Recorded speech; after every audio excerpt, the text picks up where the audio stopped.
How you doing today, folks? So I had somebody message me with an idea for a video. I love my community. I try to always kind of give you guys what you want.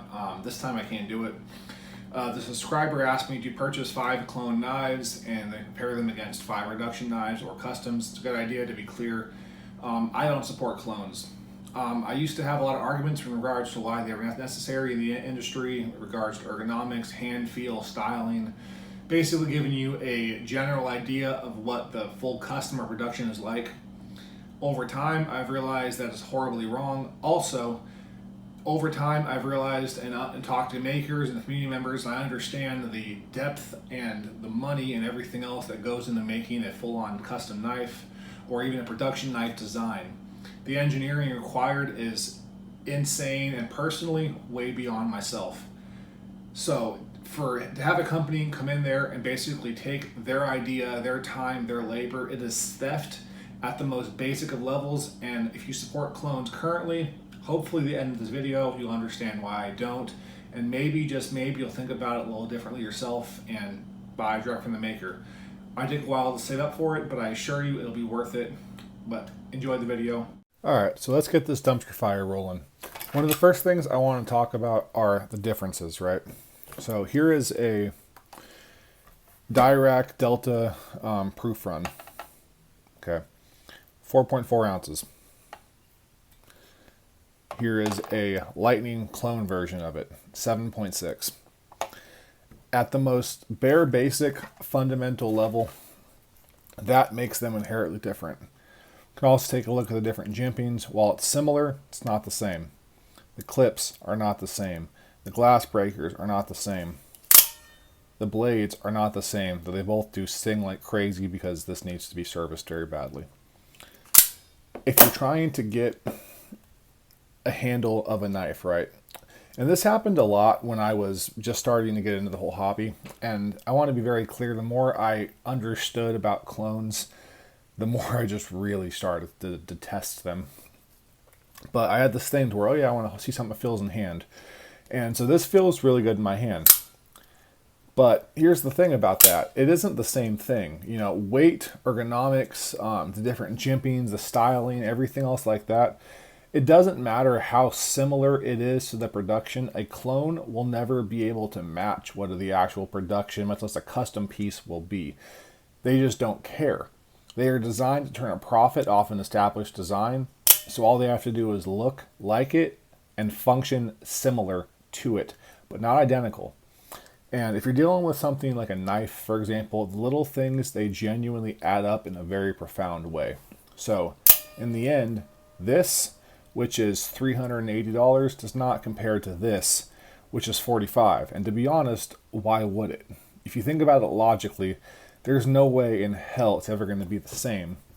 But this is an argument I've heard a whole bunch of times. Now, if the ergonomics are different and the weight is different, which means the hand feel is different, surely the edge geometry, or at least the way it cuts, would be similar, right?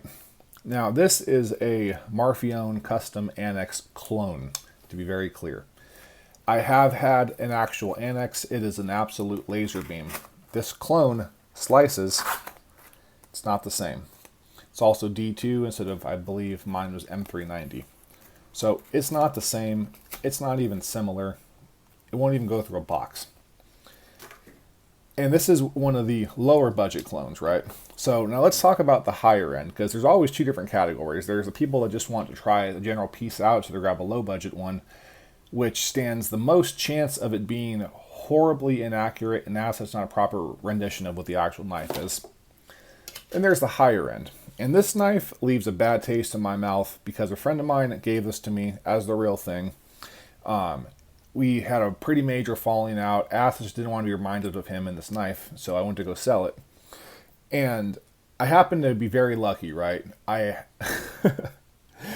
encountered a very generous buyer who was willing to inform me, detailed and respectfully, that this is a clone. It is not the real deal. I unknowingly attempted to pass off the real deal, or excuse me, clone as the real deal, which is the cardinal sin of the knife community. My entire reputation, my years of being in this piece and having a fantastic rep from everybody I've ever dealt with could have been destroyed because things like this exist. Now, this is a higher end clone. It does have CPM S35EN steel. It actually has been Rockwell tested, if you can see the little divot right there. And as such, people think, oh yeah, it's going to cut the same.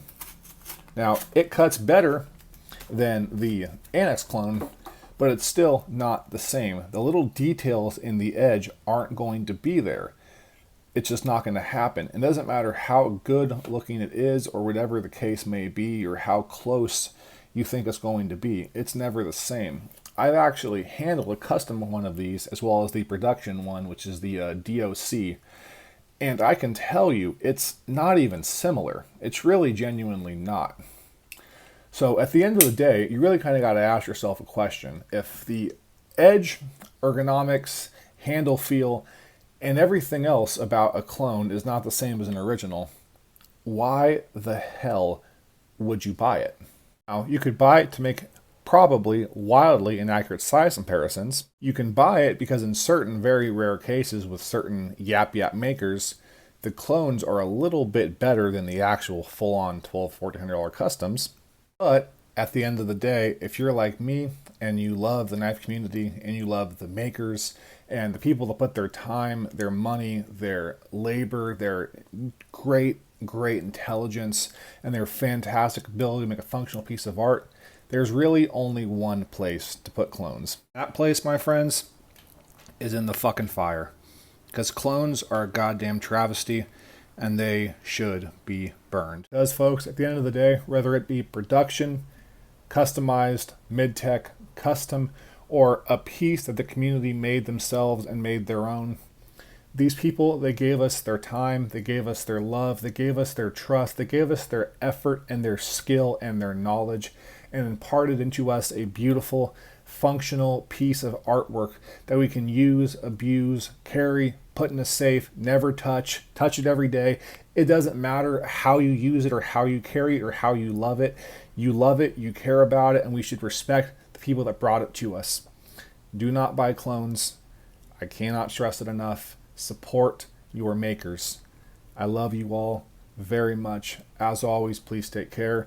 Please be kind to one another. And once again, support your makers. Local ideally, but otherwise works too. Take care.